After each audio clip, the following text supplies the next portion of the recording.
Bonsoir et bienvenue à cette édition de l'Automne du Parlement. Au menu ce soir, les échanges entre les sénateurs et les députés interpellant les membres du gouvernement sur divers aspects de leur domaine d'activité. C'était à l'occasion des questions orales à l'Assemblée nationale et au Sénat. Notre invité est l'honorable Moustapha Saya Kaigama, député du Mbamekim. Avec lui, nous parlons d'import-substitution, mais aussi de ses actions sur le terrain. Mais pour commencer, voici les dernières nouvelles des présidents des deux chambres du Parlement.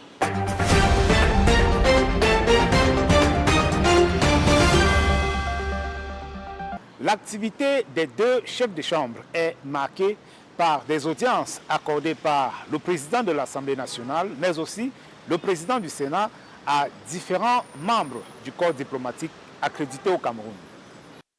Après les civilités d'usage, le haut-commissaire de Grande-Bretagne au Cameroun et le président de l'Assemblée nationale, le très honorable Théodore Dato, ont revisité les relations de coopération qui existent entre le Cameroun et la Grande-Bretagne. Une coopération dense qui s'articule autour de trois grands piliers, dont le commerce post-Brexit avec un accès préférentiel des produits camerounais vers le marché britannique sans droit de douane ni quota, une présence significative d'entreprises britanniques au Cameroun, des échanges dans le domaine de la sécurité et le développement ainsi que la diplomatie. Des rencontres de haut niveau se poursuivent pour redynamiser la coopération parlementaire. Bien qu'on parle beaucoup de la relation historique entre le Cameroun et le Royaume-Uni, tant le président de l'Assemblée nationale que moi-même, on souhaite que cette relation avance et approfondisse.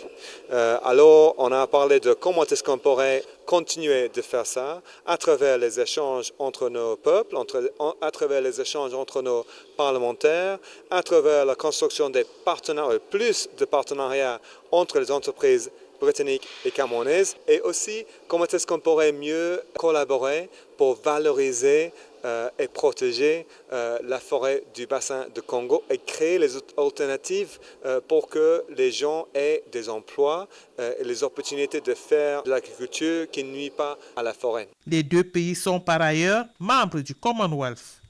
Présente au Cameroun depuis décembre 2024, l'ambassadeur du Japon à Yaoundé, son Excellence Minami Kentaro, est arrivé au Sénat porteur d'un message confirmant la disponibilité de son pays à accompagner le Cameroun dans plusieurs domaines de coopération. Le domaine prioritaire de notre coopération, ça veut dire la pêche et l'agriculture, et puis promotion des activités petites et moyennes entreprises, et puis promotion des infrastructures, et puis protection de l'environnement.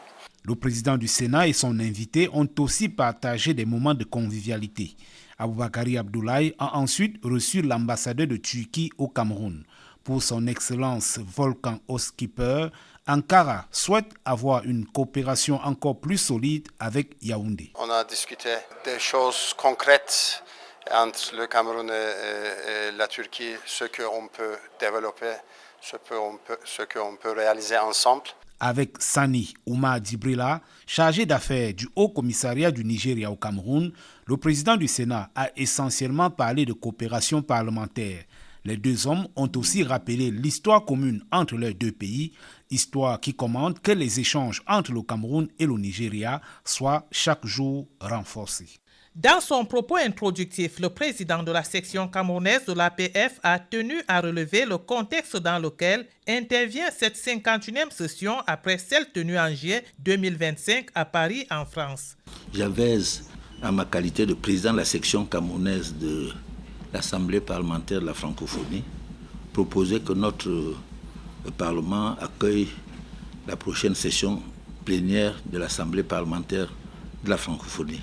Notre candidature avait été acceptée avec beaucoup d'enthousiasme, à l'unanimité d'ailleurs, après le très haut accord du président de la République qui m'avait été transmis à la tribune du Palais Bourbon par M. l'ambassadeur du Cameroun en France. 2 thématiques majeures seront abordées au cours de ces assises, à savoir multiculturalisme et souveraineté des États et les parlements francophones face au changement climatique dans un monde en mutation et en quête de développement. La rencontre de Yaoundé se tiendra en format large avec la tenue pendant la même période de la 11e session du Parlement des jeunes de la francophonie. Pour réserver un accueil chaleureux et un séjour agréable aux délégations attendues à Yaoundé, 17 sous-comités ont été mis en place à l'effet de s'occuper de toutes les commodités nécessaires. Plusieurs personnalités sont attendues, à l'instar de Madame Amélia Lacrafi, parlementaire française et déléguée générale de l'Assemblée parlementaire de la francophonie, ou alors de Madame Louise Mouchiki Wabo, la secrétaire générale de l'OIF. L'ouverture solennelle de la session plénière est prévue le 10 juin, mais avant cela, plusieurs activités seront organisées, notamment des réunions de commissions permanentes, réunions des réseaux de jeunes et des femmes, des excursions et la cérémonie de l'ordre de la Pléiade. Les travaux s'achèvent le 11 juin 2026. Autre actualité au Parlement, nous parlons de la réunion de plusieurs réseaux parlementaires, mais aussi de la rencontre du groupe parlementaire RDPC au Sénat.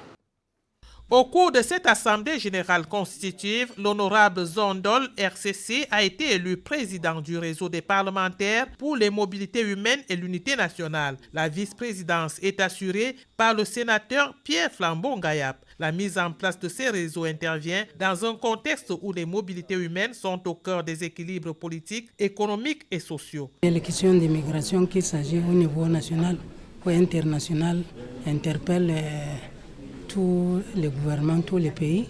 Et notre pays est signataire de plusieurs conventions, engagements internationaux. Et au niveau des parlements, c'est vraiment pour nous l'une de nos missions de nous impliquer dans le suivi de la mise en œuvre des politiques publiques en matière d'immigration. Il s'agit de traduire dans les faits les engagements pris par le Cameroun devant l'Assemblée générale des Nations unies en adhérant au pacte mondial pour des migrations sûres, ordonnées et régulières. Les parlementaires doivent dans ce contexte garantir la conformité des politiques nationales avec les engagements du pacte à travers la législation, le contrôle et l'allocation des ressources budgétaires. Ils étaient 94 au début de la 3e législature en 2023. À ce jour, plusieurs d'entre eux ont rendu l'âme, parmi eux le président émérite du Sénat, Marcel Nya-Difendi. Pour ces disparus, 1 minute de silence a été observée à la demande du président du groupe parlementaire, Baden Danganzinga. Faisant le bilan du fonctionnement du groupe, il a observé que les sénateurs RDPC ont jusqu'ici travaillé dans un esprit de responsabilité et en droite ligne des idéaux de paix et d'unité chers au président national Paul Biya, avec des résultats satisfaisants, notamment la révision de la Constitution, l'élection de Sa Majesté Aboubakari Abdoulaye à la tête du Sénat, ainsi que l'avènement pour la première fois d'une femme, Madame le sénateur Naomi Begala Akono, au poste de première vice-présidente du Sénat. Les sénateurs relais régionaux ont ensuite pris la parole pour faire le point de leurs activités sur le terrain et solliciter une oreille attentive de leur hiérarchie. Des propositions ont été faites, aussi bien en ce qui concerne leur situation personnelle, pension de retraite, problèmes d'assurance, mais aussi des problèmes liés au fonctionnement du Sénat. Et je pense que nous allons adresser un rapport très fourni à la hiérarchie du parti, notamment le secrétaire général du comité central du RDPC. Une motion de soutien, lue par le sénateur Alioum Aladi, souhaite santé, sagesse et longévité au président national du RDPC, Paul Biya. Deux plénières consacrées aux questions orales à l'Assemblée nationale, une plénière au Sénat. Les députés et les sénateurs exercent pleinement leur rôle de contrôle de l'action gouvernementale.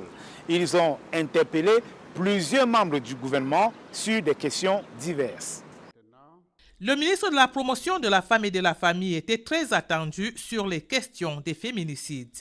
Quelles sont les mesures prises à votre niveau pour éradiquer, sinon réduire ce phénomène? L'adoption d'une loi spécifique sur les violences basées sur le genre. Quelle est la plus-value apportée par le système de gestion Aigle dans la fonction publique camerounaise?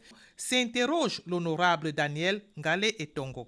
Pour la première fois, l'État dispose d'une plateforme unique permettant d'assurer de manière simultanée et intégrée la gestion des carrières, la gestion de la solde, le pilotage des effectifs, la maîtrise de la masse salariale, ainsi que le suivi en temps réel de l'ensemble des processus de gestion des ressources humaines. D'autres préoccupations portées par les députés avaient trait aux maladies chroniques non transmissibles. Le relèvement des plateaux techniques sur l'ensemble du territoire national est destiné à dépister rapidement ces maladies afin d'y apporter de meilleures solutions thérapeutiques. En lieu et place du ministre des Transports, le ministre délégué Njoya Zakariaou a apporté des éclairages aux questions formulées par l'honorable Angèle Toukam sur la résistance des acteurs du transport poids lourd quant à l'intégration du dispositif informatique de contrôle baptisé Iman Driver dans leur véhicule. Le ministère des Transports est parvenu à la prévention de 644 318 facteurs de risque d'accident de la circulation routière, grâce à l'utilisation de ce dispositif installé dans les véhicules. Après ces explications, le président de l'Assemblée nationale, le très honorable Théodore Dato, a mis un terme à cette séance plénière. Notre invité est l'honorable Moustapha Saya Kaïgama, député depuis 2020. Il est secrétaire au bureau de l'Assemblée nationale. D'ailleurs, il aime préciser qu'il est le plus jeune membre du bureau de l'Assemblée nationale. Il est aussi trésorier du réseau des parlementaires pour la diaspora, le REPCode. À l'université, il a fait économie et gestion. Il est aussi intéressé aux questions spatiales, formation qu'il a reçue en Chine. Mais loin des airs, il agit beaucoup sur le terrain, notamment dans le Mbam-Ekim, son département de rattachement politique, où il conduit des initiatives de développement sur le terrain. C'est un passionné d'agriculture et d'élevage, très porté sur la politique d'import-substitution.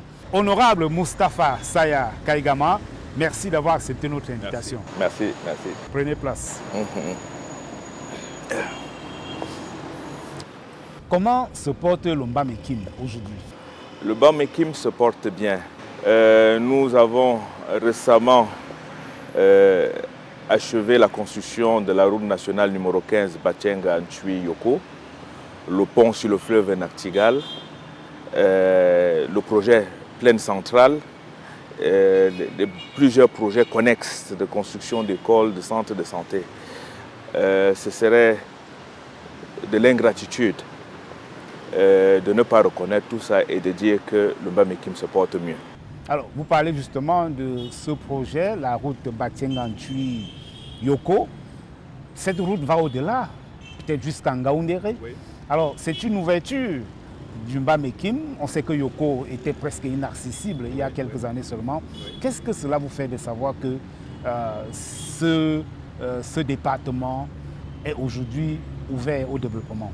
Je commencerai par remercier le bon Dieu, l'Éternel, d'abord pour tout ce qui arrive au département du Mbam-Ekim, pour l'environnement cosmopolite, pour le potentiel économique qui s'ouvre désormais.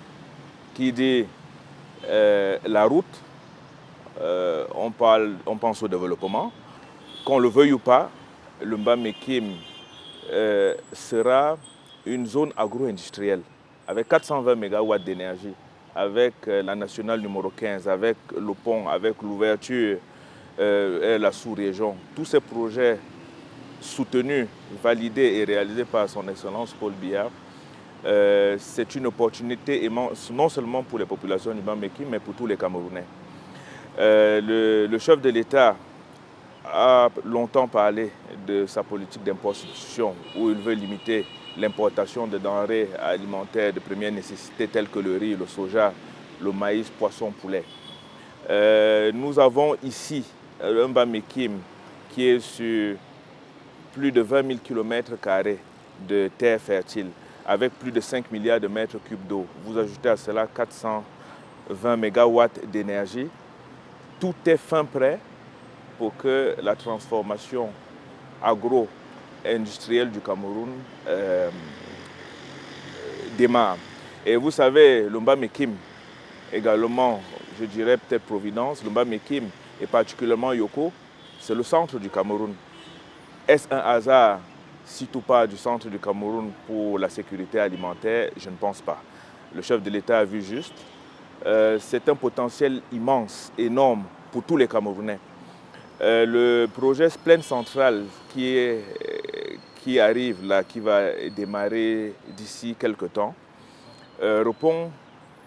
est déjà une réponse à ce problème de sécurité alimentaire. Ça va demander plus de 5 000 ou plus de 10 000 ouvriers. C'est une opportunité pour l'entrepreneuriat agropastoral pour plus de 100 000 Camerounais. Honorable, on sait que la politique d'impôt-substitution, c'est une passion pour vous. Depuis 2020, que vous êtes élu député, vous êtes sur le terrain à rencontrer les agriculteurs, les éleveurs, en leur remettant quelques matériels agricoles. Alors, quel bilan faites-vous de ces actions sur le terrain? Est-ce que ces petits agriculteurs peuvent véritablement contribuer à apporter, n'est-ce pas, quelque chose de concret à la politique d'impôt-substitution?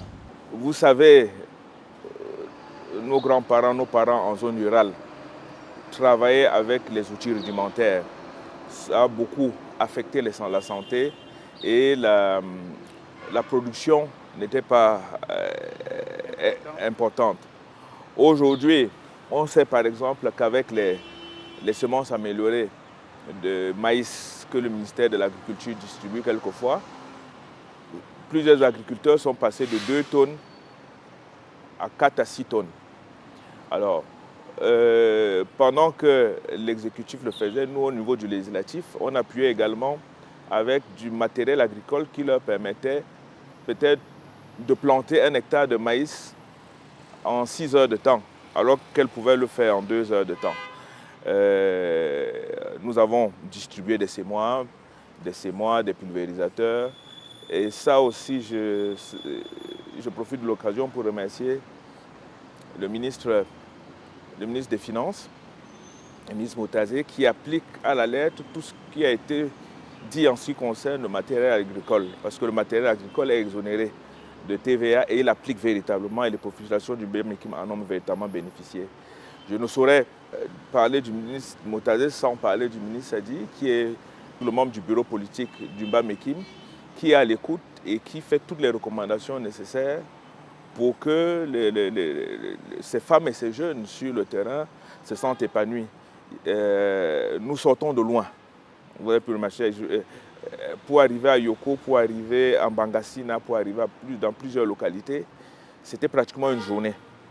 Avec la route qui est arrivée, bien évidemment avec la contribution de tous, mais particulièrement de nos grandes élites, cela n'aurait été possible. Restons sur l'impôt-substitution avec les matériels agricoles, les équipements.